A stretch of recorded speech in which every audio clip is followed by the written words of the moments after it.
Hello everybody and welcome. In this video I'm going to show you how to save a road on Apple Maps.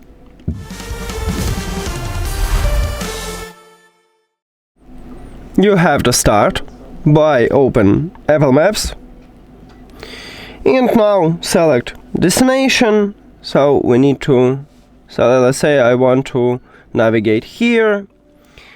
Then press and hold the map, scroll down and click to pin it.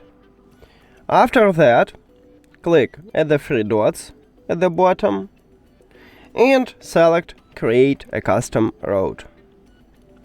Tap at this at your point. Then you can also tap at another point if you want to add it, and something else, it's up to you. Then click Save Road. We need to name it, so let's call it Test, and if you want to you can also write description. Click at the check mark at the right side,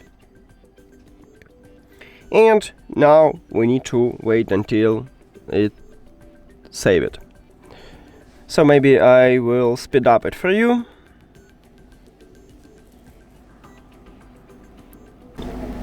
Okay, and we have it. So we can close it. And you can find Save Road if you click at the profile icon at the right side, then move to the Places. And right here at the first line we have roads, so this is Save Road. That's it. Thank you for watching this video. If you found it helpful, please consider subscribing to channel and leave the like on the video. See you later.